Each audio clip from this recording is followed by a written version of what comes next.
Assalamualaikum warahmatullahi wabarakatuh.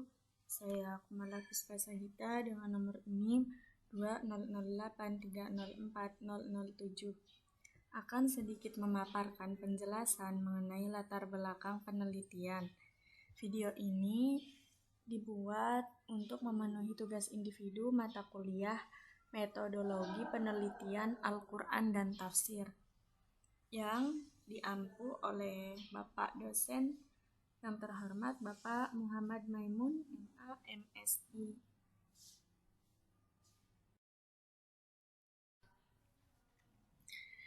Latar belakang penelitian. Pengertian latar belakang penelitian menurut ahli.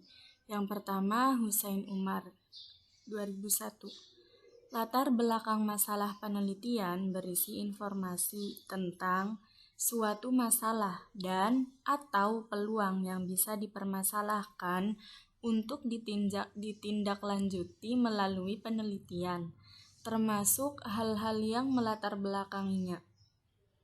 Kemudian menurut Dermawan Wibisono atau 2000, bagian latar belakang masalah ialah penjelasan mengapa suatu penelitian dilaksanakan dan apa yang ingin dicapai atau diketahui dari pelaksanaan penelitian tersebut. Fakta dan data yang mendukung harus dicantumkan. Jadi, latar belakang masalah adalah informasi yang tersusun dan sistematis berkenaan dengan fenomena dan masalah problematik yang menarik untuk diteliti. Masalah terjadi saat harapan ideal akan sesuatu hal tidak sama dengan realita yang terjadi. Tidak semua masalah adalah fenomena dan menarik. Masalah yang fenomenal adalah saat menjadi perhatian banyak orang dan dibicarakan di berbagai kalangan di masyarakat.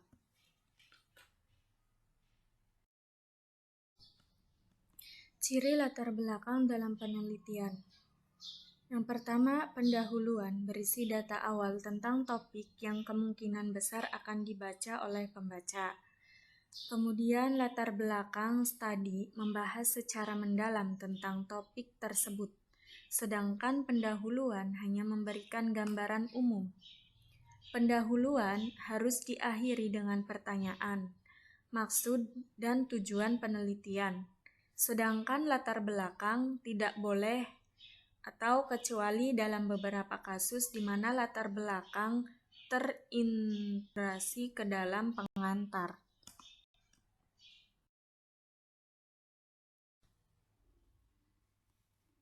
Jenis-jenis latar belakang.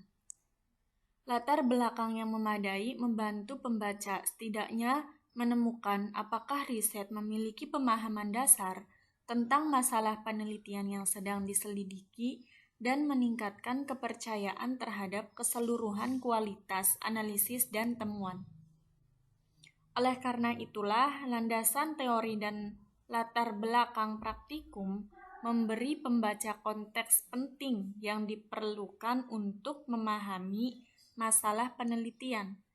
Bergantung pada topik yang sedang dipelajari, bentuk kontekstualisasi dapat mencakup budaya. Biasanya,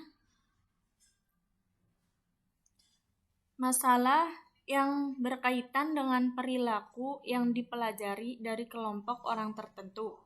Kemudian ekonomi, masalah yang terkait dengan sistem produksi dan pengelolaan kekayaan materi dan atau kegiatan bisnis.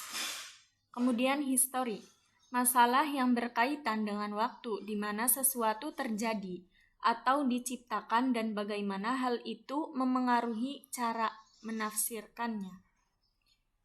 Kemudian filsafat, masalah yang berkaitan dengan klarifikasi tentang hakikat keberadaan atau fenomena yang berkaitan dengan masalah penelitian.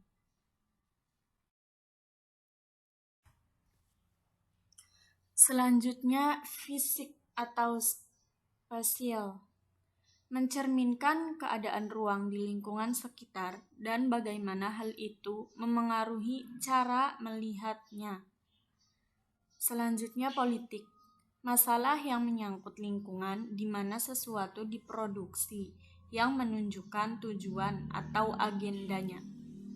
Sosial, masalah yang berkaitan dengan lingkungan orang yang mengelilingi penciptaan sesuatu, mencerminkan bagaimana orang-orang di sekitar sesuatu tersebut menggunakan dan menafsirkannya. Yang terakhir, temporal. Penyusunannya mencerminkan masalah atau peristiwa yang berkaitan dengan atau dibatasi oleh waktu.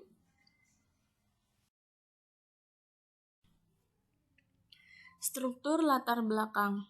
Struktur dan gaya penulisan informasi latar belakang dapat bervariasi, tergantung pada kompleksitas penelitian atau sifat penugasan.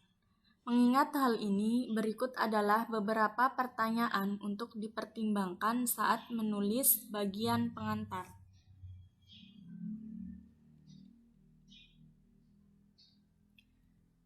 Yang pertama, adakah konsep, istilah, landasan teori, atau gagasan yang mungkin asing bagi pembaca dan karenanya membutuhkan penjelasan tambahan?